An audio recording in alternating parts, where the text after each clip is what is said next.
ઓમ શ્રી ગણેશાય નમઃ. જય શ્રી કૃષ્ણ મિત્રો. પવિત્ર નવરાત્રિ ચાલી રહી છે અને આ નવરાત્રિમાં માતાજીની કથાઓ, નવદુર્ગાની કથાઓ કે બીજી 64 જોગણી અન્ય દેવી દેવીની કથાઓ સાંભળવાનો ખૂબ જ મહિમા છે.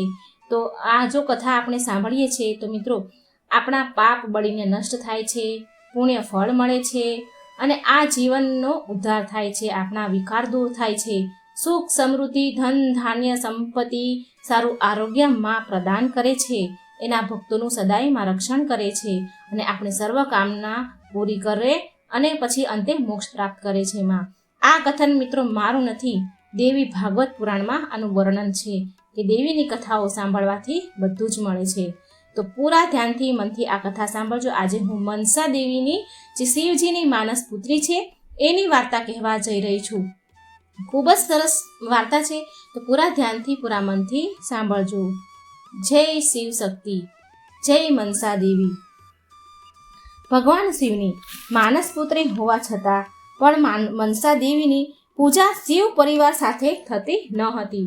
જો કે તેમના પરિવારમાં મા પાર્વતી, ભોળાનાથ, શ્રી ગણેશ, કાર્તિકેય, ભૈરવ, નંદી વગેરેની પૂજા થતી હતી, જેના કારણે મનસા દેવી અસંતુષ્ટ રહેતા હતા અને આ સમસ્યાને લઈને મનસા દેવી ભગવાન શિવ પાસે ગયા શિકાયત લઈને.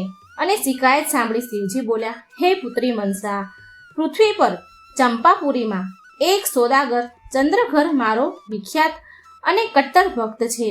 સર્વપ્રથમ એ વાણિયા પાસે તું જા, પૂજા લે. જો તને એ પૂજા આપે તો તારી પૂજા આ પૃથ્વી પર શિવ પરિવારની જેમ થવા લાગશે. મનસા દેવી ચંપાપુર ગયા, ચંદ્રઘર પાસે પ્રગટ થઈ અને એ વાણિયાની પાસે આવ્યા. એની પાસે પૂજા માંગી એમની. ચંદ્રધરે તો એની પૂજા કરવાના બદલે તેમની અવહેલના કરી નાખી. પરિણામ સ્વરૂપ ચંદ્રધરના ઘરે 6 પુત્રોને માનસ દેવીના વિષ્ણુ શિકાર થવું પડ્યું. બધા પુત્ર સર્વ ડંખના શિકાર થયા. કટ્ટર શિવ ભક્ત ચંદ્રધર છતાં પણ મનસા દેવીની પૂજા કરવા માટે તૈયાર ન થયા. થોડા સમય બાદ ચંદ્રધરના ઘરે 7મો પુત્ર જન્મ્યો. માતા મનસા દેવીના શ્રાપના અનુસાર તેનું 7મો પુત્રનું નામ લખંદર હતું. એનું શાપ કરડવાથી સુહાગ રાતના દિવસે એનું મોત નિશ્ચિત હતું. આવો મનસા દેવીનો શ્રાપ હતો. હઠી વાણિયાએ ભગવાન વિશ્વકર્માનું સ્મરણ કર્યું અને લોખંડનું અદ્ભુત ભવન બનાવવાનું કહ્યું, જેમાં સુરક્ષા માટે કોઈ પણ છેદ ન રહેવો જોઈએ. આખા ભવનમાં એક જરાક પણ છેદ ન હોવો જોઈએ. આ વાતની ખબર પડતા જ મનસા દેવીએ કારીગરને બોલાવ્યા. એક નાનો એવો છેદ સુરાગ એ ભવનમાં રાખવા માટે કહ્યું. એમને મનાવી લીધા કારીગરને, જેને આસાનીથી નરી નજરે પણ ન જોઈ શકાય એવો છેદ. હવે વાણિયાનો 7મો પુત્ર બાલા લખંદર એનું નામ હતું. એના વિવાહ નવગછિયા પાસે ઉજ્જૈની ગામના વસુ વાણિયાની પુત્રી વિમળા સાથે થયા. લોખંડના ભવનમાં બાલા લખંદર નવવિવાહિત સુંદર પત્ની સાથે સુહાગરાતમાં શયન કક્ષમાં હતા. મધ્યરાતમાં સર્પડંખનો શિકાર થયો. નાગનો દંશ થતાં જ નાગ કરડતા તેના ઉપચાર નાગના વિષને ઉતારવા માટે ચંપાપુરીના સમસ્ત વેદોને બોલાવવામાં આવ્યા. જે પણ એનો ઈલાજ કરી શકે એ બધાને જ બોલાવવામાં આવ્યા, પણ દેવી મનસાએ એમને રોકી લીધા. ફળ સ્વરૂપ તે જ વિષના કારણે લખંદરનું મૃત્યુ થયું.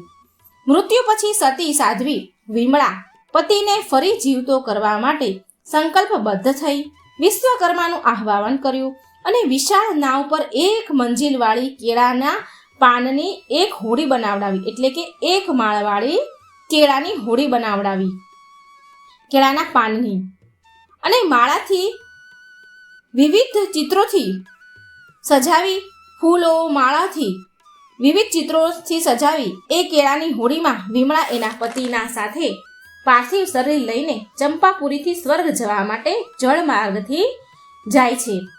એણે લાલ સાડી પહેરી છે, સિંદૂર લગાવ્યું છે.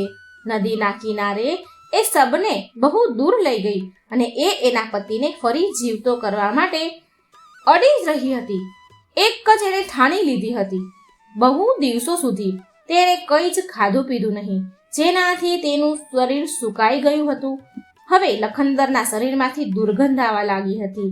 તેના શરીરમાં જીવડા પડી ગયા હતા, માત્ર હાડપિંજર જ બાકી રહ્યું હતું. વિમળા નાવડીને કિનારે લઈ ગઈ.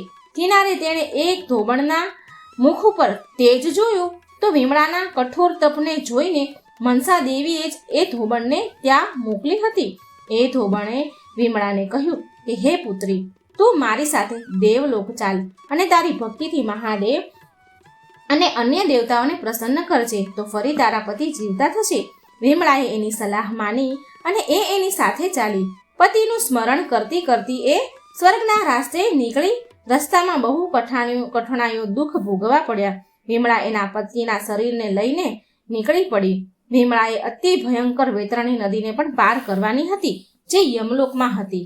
એણે ગૌમાતાનું આહ્વાન કર્યું અને કહ્યું, હે ગૌમાતા, જો મેં સાચા હૃદયથી તમારી સેવા કરી છે તો મારા મનમાં જરા પણ છળ કપટ નથી, તો મારી સહાયતા કરો માં.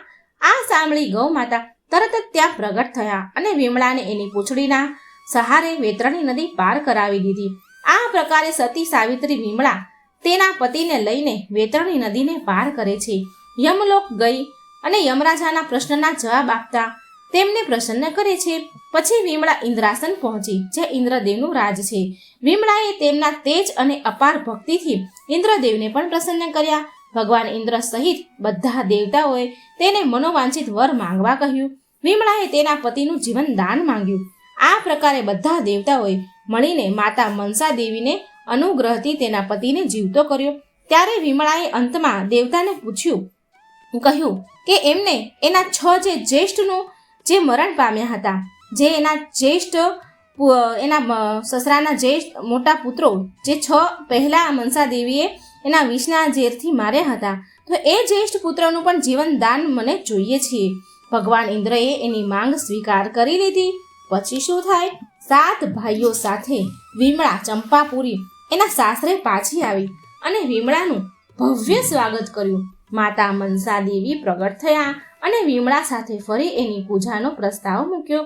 વિમળાના સાસરેવાળા બધા જ લોકો માતા મનસા દેવીની પૂજા કરવાનું સ્વીકાર કરી લે છે, માને પૂજા આપવાનું સ્વીકાર કરે છે.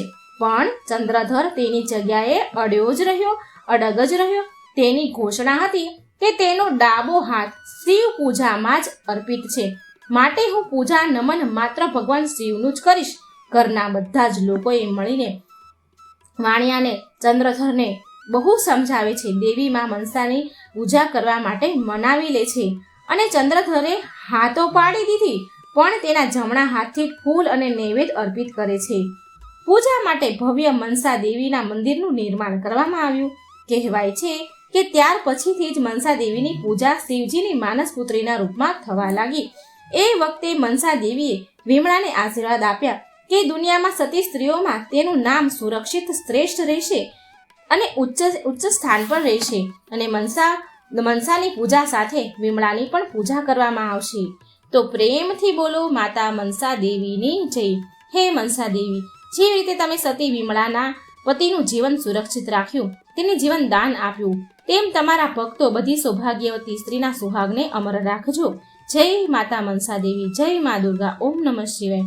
મિત્રો, જો તમને આ મનસા દેવીની વાર્તા સારી લાગી હોય તો મારી ચેનલને સબસ્ક્રાઇબ જરૂર કરી દેજો. આવી સરસ ભગવાનની માતાજીની વાર્તા તમારા સુધી હું લાવીશ. અને વિડીયો સારો લાગે તો લાઈક અને શેર કરવાનું ભૂલશો નહીં. કોમેન્ટ બોક્સમાં માતાજીનું નામ જરૂર લખજો. જય શ્રી કૃષ્ણ. રાધે રાધે. Thank you.